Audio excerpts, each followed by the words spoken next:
নমস্কার বন্ধুরা, আর কুকিং চ্যানেলে আপনাদের সবাইকে স্বাগত। আজকে নিয়ে হাজির হয়ে গেলাম কচুরমুখী বা গাঁটি কচু আর সোয়াবিনের একটা অসাধারণ রেসিপি নিয়ে। তো চলুন শুরু করা যাক। আমি একটা বড় পাত্রে জল গরম করে নিয়েছি। এখন এখানে অল্প পরিমাণে লবণ দিয়ে এখানে 1 বাটি সোয়াবিন দিয়ে দিচ্ছি। গ্রাম হিসাবে 100 গ্রাম সোয়াবিন আছে। সোয়াবিনটাকে লবণ জলের সাথে ভালো করে নাড়াচাড়া করে মিশিয়ে নিয়ে 10 মিনিট আমি ভিজিয়ে রাখবো। 10 মিনিট পর ঠান্ডা জলে 5-6 বার ধুয়ে জলটা নিংড়ে সোয়াবিনগুলো আমি রেডি করে নিয়েছি। আর এখানে কচুরমুখীগুলোকে আমি বড় বড় টুকরো করে কেটে নিয়েছি আর ছোটোগুলো গোটাই রেখে দিয়েছি। এবারে গ্যাসে একটা কড়াই বসিয়ে দিয়ে দেব 2 চামচ পরিমাণে সাদা তেল। আপনারা চাইলে সর্ষের তেলেও রান্নাটা করতে পারেন। তেলটা গরম করে কচুরমুখীগুলো এখানে আমি দিয়ে দিলাম। দেব অল্প পরিমাণে একটু লবণ আর সামান্য একটু হলুদ। লবণ হলুদটা দিয়ে কচুরমুখীগুলোকে নাড়াচাড়া করে ঢাকা দিয়ে আমি কচুরমুখীগুলোকে সুন্দর কালার করে ভেজে নেব। আমি নাড়াচাড়া করে মিশিয়ে দিয়ে ঢাকা দিয়ে দেব মিনিট খানিকের জন্য। মিনিট খানিক পরে ঢাকাটা খুলে নিলাম, আবারও নাড়াচাড়া করে দেব।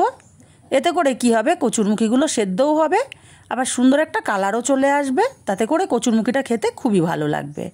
আবারও আমি ঢাকা দিয়ে দিলাম মিনিট খানিকের জন্য। মাঝে আমি 2 বার ঢাকা খুলে নাড়াচাড়া করে দিয়েছিলাম।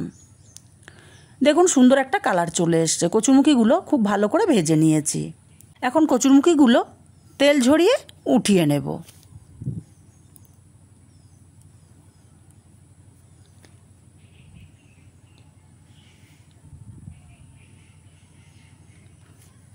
কচুরমুখীগুলো উঠিয়ে নিয়ে এই তেলের মধ্যে আমি সোয়াবিনগুলোকে ভেজে নেব। সোয়াবিন ভেজে রান্না করলে তরকারির স্বাদটা খুবই ভালো হয়। একটু সময় নিয়ে সোয়াবিনগুলো নাড়াচাড়া করে সুন্দর কালার আসা পর্যন্ত ভেজে নিয়েছি। বেশ সোয়াবিনগুলো লাল লাল কালার চলে এসছে। এখন এই সোয়াবিনগুলোকেও আমি উঠিয়ে নেব।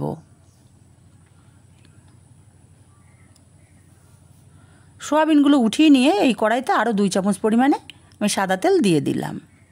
তেলটা গরম করে একটা তেজপাতা ছিঁড়ে দিলাম আর দেবো অল্প একটু গোটা জিরে, আর দিয়ে দেবো 1/2 চামচ লঙ্কার গুঁড়ো, 1/2 চামচ হলুদ গুঁড়ো। ফোড়নটাকে কয়েক সেকেন্ড ভেজে নেব। লঙ্কার গুঁড়ো আর হলুদ গুঁড়ো তেলের ওপর দিয়ে রান্না করলে তরকারি কালারটা খুবই ভালো আসে। ফোড়নটা থেকে সুন্দর একটা গন্ধ বেরিয়ে গেছে। আমি কয়েক সেকেন্ড ভেজে নিয়েছি ফোড়নটা। এখন এখানে দিয়ে দেবো একটা বড় সাইজের পেঁয়াজ কুচি। পেঁয়াজ কুচিটা দিয়ে হালকা নাড়াচাড়া করে ভেজে পেঁয়াজের কালারটা আমি লাল করব না, নরম হওয়া পর্যন্ত পেঁয়াজটাকে ভেজে নিয়েছি। এবার এখানে আমি দিয়ে দেব 1 চামচ পরিমাণে রসুন বাটা। রসুন বাটাটা দিয়ে কষিয়ে নিতে হবে যতক্ষণ না রসুনের কাঁচা গন্ধটা চলে যায়, ততক্ষণ পর্যন্ত। রসুন বাটাটা দিয়েও কষিয়ে নিয়েছি, রসুনের কাঁচা গন্ধটা বেশ চলে গেছে। এখন এখানে 1 চামচ পরিমাণে আদা বাটা আমি অ্যাড করে দিলাম। আদা বাটাটা দিয়েও নাড়াচাড়া করে কষিয়ে নিতে হবে। মিনিট খানিক আমি কষিয়ে নিয়েছি। এবার আমি এখানে দিয়ে দেবো একটা বড় সাইজের টমেটো। আমি ছোট টুকরো করে কেটে রেখেছিলাম আর অল্প লবণ দিয়ে দিলাম যাতে টমেটোটা তাড়াতাড়ি নরম হয়ে যায়। টমেটোটা নাড়াচাড়া করে আমি গ্যাসটা লো ফ্লেম করে ঢাকা দিয়ে দেব 1 মিনিটের জন্য। 1 মিনিট পরে ঢাকাটা খুলে নিলাম। আবার একটু নাড়াচাড়া করে নেব। টমেটোটা অনেকটাই নরম হয়ে গেছে। এখন এখানে দিয়ে দেব ধনে আর জিরে বাটা। আমি 1/2 চামচ ধনে আর 1/2 চামচ জিরে শিলনোড়াতে বেটে নিয়েছিলাম। ধনে জিরে বাটাটাকে দিয়ে ভালো করে কষিয়ে নিতে হবে। মশলা এইভাবে ভাগে ভাগে দিয়ে কষিয়ে রান্না করলে তরকারির টেস্ট কিন্তু খুবই ভালো আসে। এখন এখানে অল্প একটু জল দিয়ে মশলাটাকে আমি আরও কিছুক্ষণ কষিয়ে নেব। মশলা যত ভালো করে কষানো হবে তরকারির স্বাদ ততটাই ভালো হয়। মশলাটা কষাতে কষাতে মশলার থেকে সম্পূর্ণ তেলটা আলাদা হয়ে গেছে, তার মানে মশলাটা খুব ভালো মতো কষানো হয়ে গেছে। এখন এখানে দিয়ে দেব ভেজে রাখা কচুরমুখী ও সোয়াবিনটা, সঙ্গে স্বাদ মতো লবণটাও আমি দিয়ে দিলাম। এবার একটু সময় নিয়ে সোয়াবিন আর কচুরমুখীটা মশলার সাথে কষিয়ে নিতে হবে। আমি মিনিট 5 সময় নিয়ে কচুরমুখী আর সোয়াবিনটাকে কষিয়ে নেব।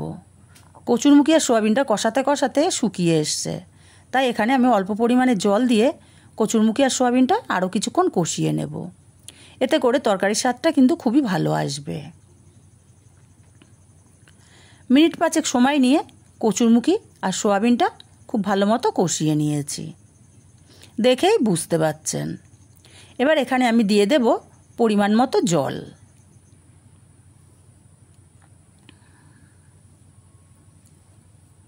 বন্ধুরা, রেসিপিগুলো ভালো লাগলে অবশ্যই একটি লাইক দেবেন। লাইক দিলে ভিডিও বানানোর মোটিভেশন বাড়ে। আমি পরিমাণ মতো জল দিয়ে দিয়েছি, আমি আর একটু জল এখানে দেব। ভালো করে নাড়াচাড়া করে মিশিয়ে নিলাম আর দুটো কাঁচা লঙ্কা এখানে দিয়ে দিলাম। ঢাকা দিয়ে লো ফ্লেমে রান্না করব 5 মিনিট। 5 মিনিট পরে ঢাকাটা খুলে নিলাম। নাড়াচাড়া করে আমি দেখে নেব কচুরমুখিগুলো সেদ্ধ কেমন হলো।